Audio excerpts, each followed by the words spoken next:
My last child, Jonathan,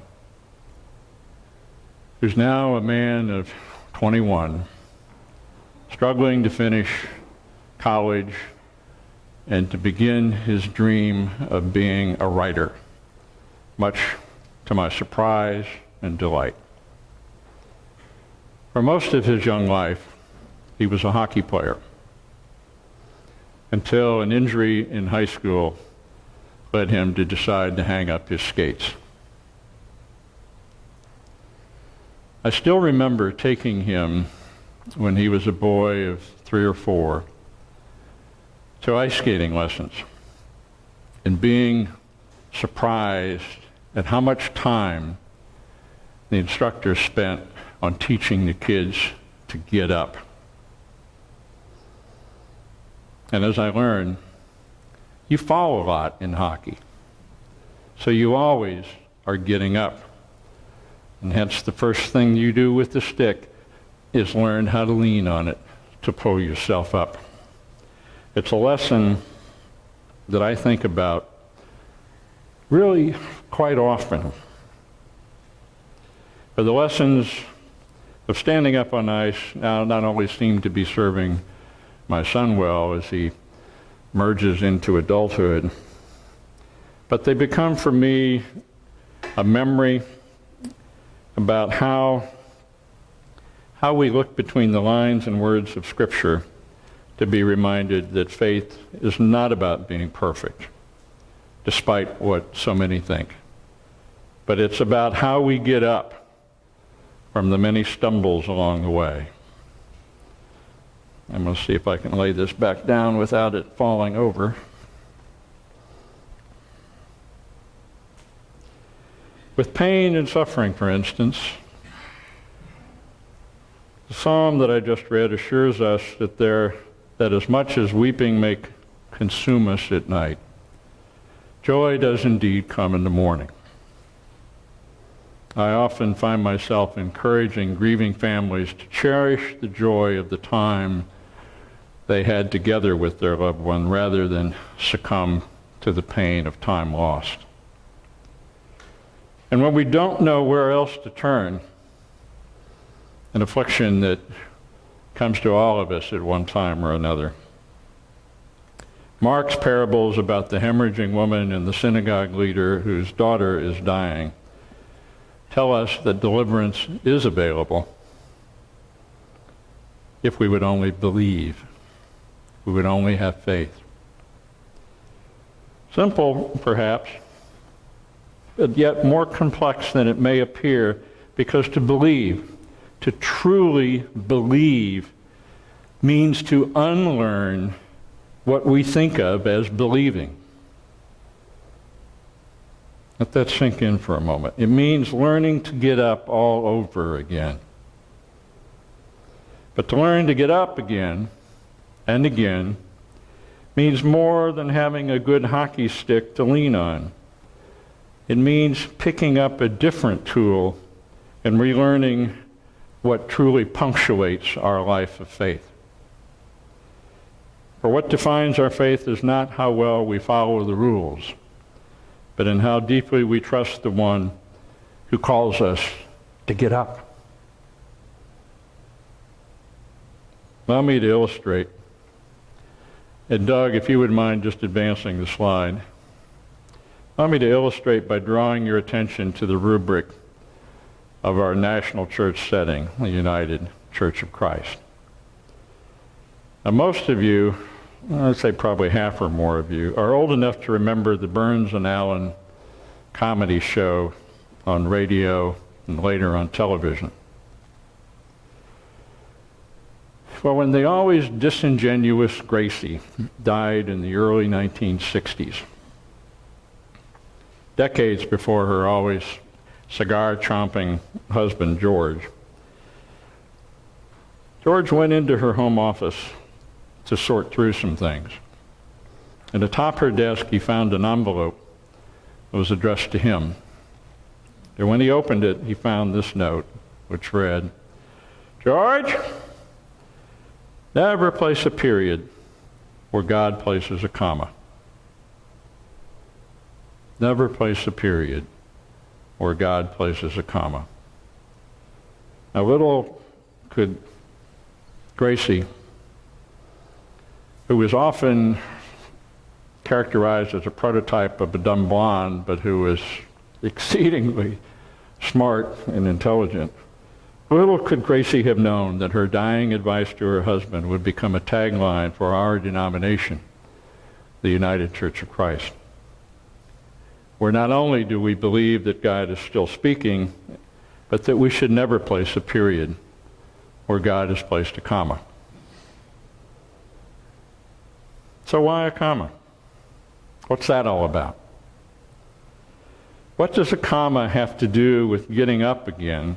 And why is this little grammatical device stronger than a hockey stick to lean on? Two very disparate images. You know, it's interesting to me that the ancient languages of the Bible had little use for any form of punctuation. When you visit some of the ancient churches, as I have, you often see walls of churches and caves and pillars outside lined with extensive Greek lettering. But everything's all run together. It wasn't until we evolved into the King's English that our thoughts became sentences and paragraphs, but sentences and paragraphs littered with all sorts of grammatical devices, periods and commas and semicolons and dashes and apostrophes and ellipses and exclamation points, you name it. Now, I'm spending so much time on the grammar of our belief because I have seen from personal experience in ministry that our faith goes well only so much as our life is in order and clicking along. But when bad things happen, be it a major illness, perhaps a divorce, problem with children, maybe loss of a job and the identity that comes with that, or when you feel too old to matter, or maybe even when death inevitably enters the picture. When any of these afflictions intrude, our faith, our belief in God seems to just collapse. We shut down and we go into hiding with the curtains pulled tight and the doors closed. I suspect more than one of you here this morning will find yourself in one of those pictures.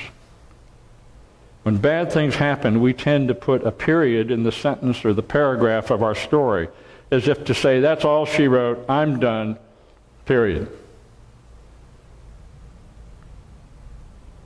Just as a period denotes the end of a sentence, too many of us want to view life's difficulties that same way, that same emphatic way. We look at illness or death or some personal catastrophe as the end of something, especially death, which we view as bringing life to a full stop, period.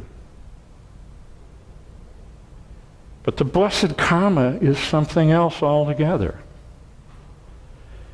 Its appearance in a sentence indicates what? It indicates a pause, a take a breath moment before moving on to the next clause, a new thought, the rest of the sentence. Or, as in the case of death itself, what the Apostle Paul called this brief momentary affliction, the transition through which we're all called to pass on the way to eternity, where God finishes our story in a way that's never ending. I'll keep you down memory lane for a moment, as the late radio broadcaster Paul Harvey might have said, a comma indicates there's more to the story. But to turn the page, to finish the sentence, to move into the next chapter, we have to move through that comma, much like the bleeding woman and the grieving father from Mark. The woman had all but given up. Hemorrhaging for 12 years had sapped her strength and her hope, until, that is, she reached out in desperation to touch the hem of Jesus' garment. If only I could just get that close. If only I could just touch him. I know I'll be healed.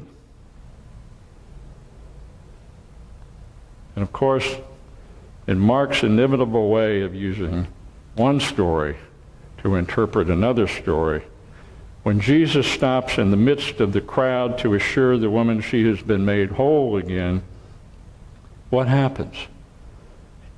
He's delayed in getting to Jairus' house, and so the daughter appears to die before our Savior could even get there. And immediately, the crowd says, well, that's it. Too late. Maybe even the distraught father is joining those voices. Turn around, go back. What's the use? She's gone. Let us get on with our grieving. It's over. If you close your eyes and put yourself in the story, you could almost hear Jesus. You could hear that calm, measured voice, that calmness over the noise of the weeping and wailing. Ignore them. Listen to me. Do not be afraid. Just trust. Just believe.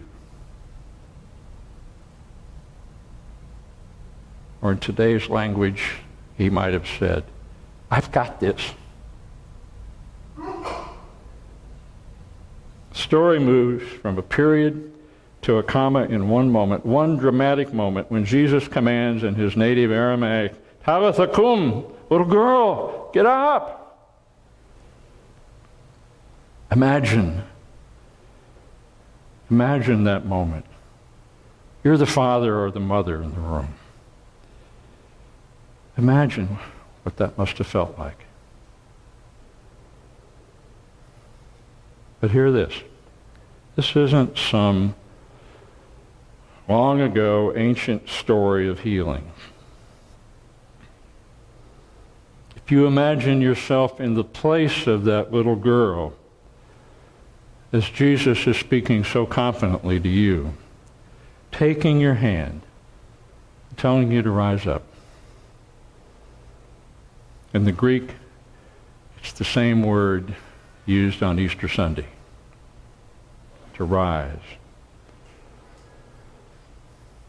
Hear the story a little differently. Here it is expressed from that great storyteller, Frederick Buechner. You who believe, and you who sometimes believe, and sometimes don't believe much of anything, and you who would give almost anything to believe if only you could. Get up! All of you. Jesus says to get up. This is not an idle command. The secret of living in faith is to fully embrace the resurrection story. That Jesus gives life not only to the dead, but to those of us who are only partly alive, who much of the time live with our lives closed by a period instead of bracketed by a comma, directing us to the next clause, the next phase of the story. The power at the heart of this story, and indeed all our stories, is the power of new life and new hope and new being. I really don't care. And more importantly, God really doesn't care. If your feet hurt, your knees creak, your back stiffens, the God who is alive and the risen Christ says, even commands, get up. You're not alone because there's more to your story. It doesn't matter if you feel too old or too tired or too unsure or too anxious or too scared or too anything. To God, it doesn't matter so long as you hear that command, that voice to get up and to trust. We are called to get up because our faith in the risen Christ challenges us to grow in our part of the story that's never over. Never over. Well, certainly, the events of the past several days remind us of the truth of our story. In many ways, it's been a life-changing and life-affirming week in the life of our country. And I'm not just referring to those two momentous decisions by the Supreme Court. I'll have more to say about those, especially the marriage ruling, a little later. But to close for now, I want to direct you to the President's eulogy on Friday for that slain Charleston minister. There was a message that could have been preached from today's text. I've watched Mr. Omava's remarks more than once, and each time I can't get through them without tears in my eyes. Often, the twists and turns not only of our personal stories, but our shared national story seem so jolting and so overwhelming that we just want to walk away. Like those, we want to walk away and be like those who draw the blinds in home and try to pretend that what's happening is not about us. We cling to the period and fail to see the comma in the sentence. The larger narrative seems beyond our ability to grasp and to comprehend.